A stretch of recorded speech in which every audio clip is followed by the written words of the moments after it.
situ na kwa sana situ.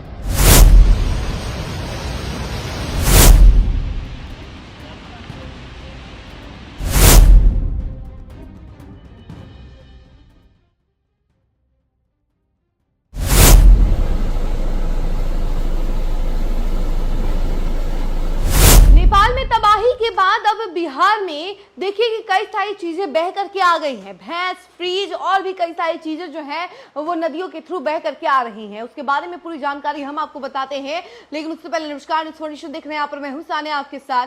Nepal में भयंकर तबाही देखी गई, कई सारे लोग अभी भी लापता हैं और 160 लोगों से भी ज्यादा लोगों की मौत हो चुकी है और लगातार ये संख्या बढ़ती जा रही है। लेकिन अभी हम लोग बात ये कर रहे हैं कि कोसी बराज के 36 गेट खोले गए हैं और पानी जो है लगातार बढ़ते जा रहा है, जल स्तर बढ़ते जा रहा है, लोगों में तबाही देखी जा रही है। लेकिन इसी बीच नदियों के जरिए काफी ज्यादा चीजें जो हैं वो बह करके आ रही हैं, जैसे कि फ्रिज और भी कई सारी चीजें बह करके आ रही हैं, क्योंकि जब तबाही आई तो कई सारे घरों को तोड़ते हुए चली गई, तो घरों के जितनी भी चीजें थी, सामान थे, वो सब कुछ बह रहा है। यहाँ तक कि नेपाल की कुछ तस्वीरें ऐसी सामने आई जो हम आपको दिखा नहीं सकते क्योंकि कुछ गाइडलाइंस है, लेकिन उसके अनुसार आपको बता दें कि कुछ लोग जो हैं लूटने में लगे हुए हैं। नदियों के बीच जा करके वो लूट रहे हैं सिलेंडर और बाकी सभी सामग्री अपने अपने घरों के लिए। तो वो तमाम तस्वीरें भी सोशल मीडिया पर खूब वायरल हो रही हैं। लेकिन अभी जो बात कर रहे हैं वो ये है कि बिहार में भी कई सारी चीजें बह करके आ रही हैं। इसी बीच अब जो जानकारी है वो ये है कि सम्राट चौधरी ने अफसरों को अलर्ट रहने के लिए कहा है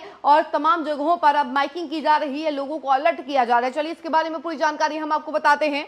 नेपाल के रसुआ जिले में बुधवार को बाढ़ से तबाही के बाद बिहार की गंडक नदी में पानी बढ़ने लगा है। रात 12 बजे तक नेपाल की ओर से करीब 1.5 लाख क्यूसेक पानी छोड़ा गया। बगहा स्थित गंडक बैराज के 36 गेट खोल दिए गए। रात 12 बजे से बैराज से 1,52,000 क्यूसेक, सुबह 6 बजे 88,000 और 7 बजे 92,900 क्यूसेक पानी छोड़ा गया। गंडक बैराज पर नेपाल में हुई तबाही का मलबा भी दिखाई दे रहा है। पानी के साथ भैंस, फ्रीज और घरों का सामान भी बहकर आ रहा है। केंद्रीय जल आयोग के अनुसार इस बाढ़ के बाद गंडक में 3 मीटर ऊंची लहरें उठ सकती हैं। फ्लैश फ्लड आने की भी आशंका है। बिहार के 8 जिलों में हाई अलर्ट जारी है। ये जिले पश्चिमी चंपारण, पूर्वी चंपारण, गोपालगंज, सारण, मुजफ्फरपुर, वैशाली, सीतामढ़ी और शिवहर है। बिहार के सीएम सम्राट चौधरी ने अफसरों के साथ मीटिंग की, उन्हें अलर्ट रहने और स्थिति पर लगातार नजर रखने के निर्देश दिए हैं।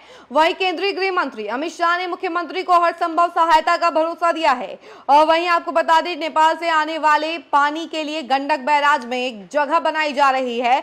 बैराज के पानी से जुड़ी कई नहरों को भी खाली कराया गया है। गंडक नदी के किनारे बसे लोगों को ऊंचे स्थानों पर शिफ्ट किया जा रहा है। एनडीआरएफ, एसडीआरएफ की टीम संभावित बाढ़ प्रभावित इलाकों में तैनात की गई है।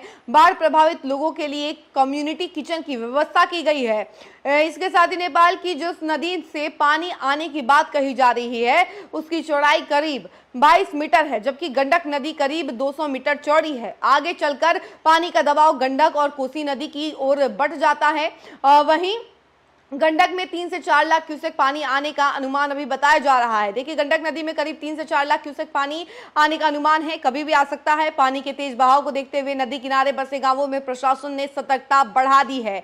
चिंता वाल्मीकि नगर गंडक बैराज के पास वाले इलाकों में है, क्योंकि इस इलाके में सबसे ज्यादा तबाही मचती है।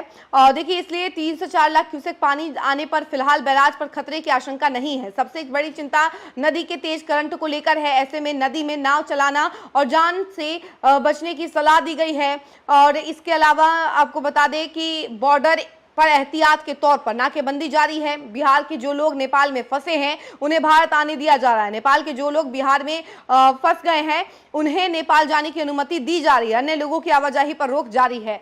देखिए, बाकी तमाम जानकारी हमने आपको बताई है कि किस तरीके की कंडीशन है अभी नेपाल में और उसका असर सीधा बिहार में देखने को मिल रहा है। अभी 3 से 4 लाख क्यूसेक पानी अभी छोड़े जाने का अनुमान है। तो देखिए अब क्या क्या होता है, हम आपको जरूर अपडेट करेंगे। लेकिन फिलहाल बिहार बाढ़ के खतरे से थोड़ा बाहर है, लेकिन हाँ, ये खतरा कभी भी बढ़ सकता है। तो इसलिए आपको बिल्कुल भी शांति से नहीं बैठना है, आप अलर्ट रहिए। फिलहाल इस खबर में इतना ही। ऐसी तमाम अपडेट के लिए जुड़े रहे हमसे और देखते रहे न्यूज़ 4 नेशन। धन्यवाद।